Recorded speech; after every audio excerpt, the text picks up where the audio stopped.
राहुल गांधी ने नई संसद के उद्घाटन के दौरान ट्वीट कर पीएम मोदी पर निशाना साधा। उद्घाटन के बाद लोकसभा अध्यक्ष के साथ प्रधानमंत्री जब संसद में अपना संबोधन देने पहुंचे, राहुल ने ट्वीट कर कहा, संसद लोगों की आवाज है। प्रधानमंत्री संसद भवन के उद्घाटन को राज्याभिषेक समझ रहे हैं।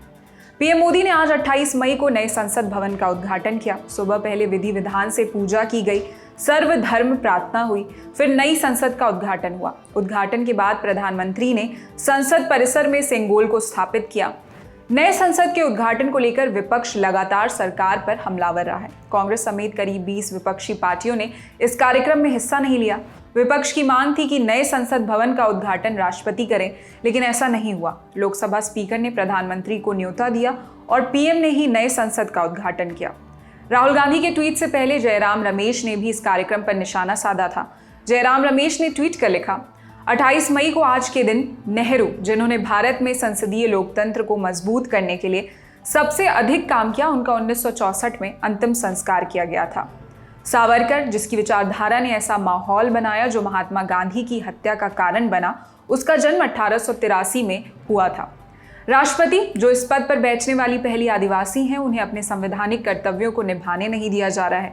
उन्हें 2023 में नए संसद भवन के उद्घाटन की इजाजत नहीं दी गई। एक आत्ममुग्ध तानाशाह प्रधानमंत्री, जिसे संसदीय प्रक्रियाओं से नफरत है, जो संसद में कम ही उपस्थित रहता है या कार्यवाहियों में भाग लेता है, 2023 में नए संसद भवन का उद्घाटन कर रहा है। तथ्यों को डिस्टोरियंस द्वारा तोड़ मरोड़ कर पेश करना और मीडिया का ढोल पीटना 2023 में गिरावट का सबसे निचला स्तर है। इससे पहले कांग्रेस के वरिष्ठ नेता शशि थरूर ने सिंगोल विवाद पर ट्वीट कर अपनी राय रखी।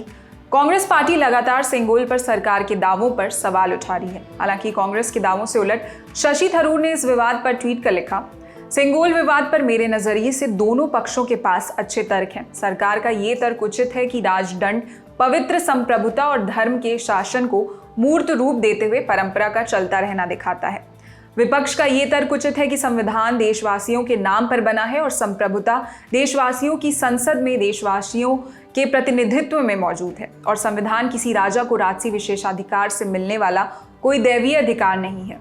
सत्ता और विपक्ष के इन तर्कों में सामंजस्य बैठ सकता है यदि माउंटबेटन द्वारा नेहरू को राजदंड सत्ता के हस्तांतरण के रूप में दिए जाने वाली विवादास्पद और ध्यान भटकाने वाली कहानी, जिसका कोई प्रमाण नहीं है, को हटा दिया जाए।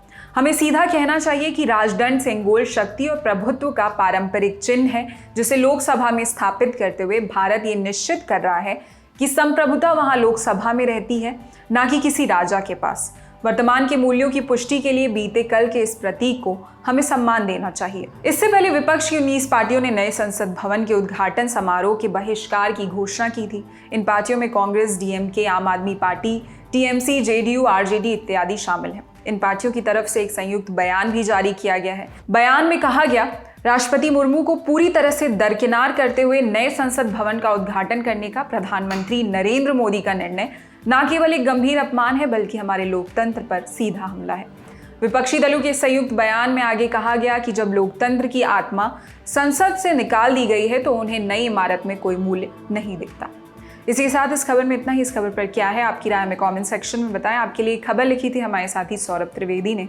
मैं निहारिका यादव, देखते रहिए दी ललन टॉप। शुक्रिया।